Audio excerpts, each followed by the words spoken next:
On pense qu'un autel consacré à Dionysos se trouvait au centre de l'orchestra du théâtre.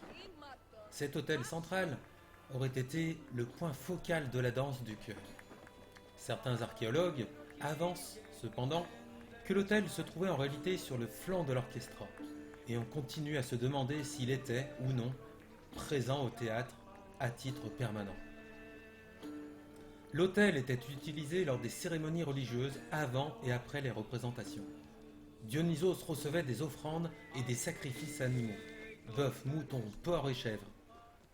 On lui offrait aussi des libations de vin, conformément à son titre de dieu de la vigne. Au-delà de ses usages sacrés, l'autel pouvait être un accessoire de scène dans diverses pièces.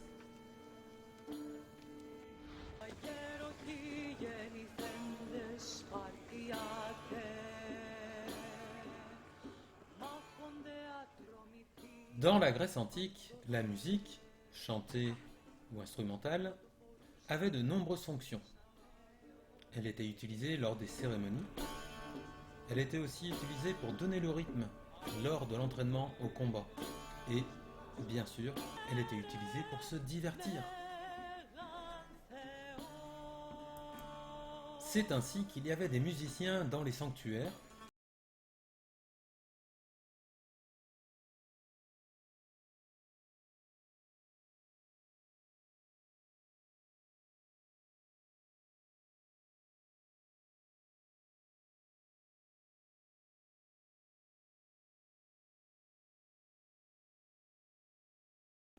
Dans la Grèce antique, les prêtres et prêtresses étaient désignés ou élus parmi les habitants et les familles cléricales.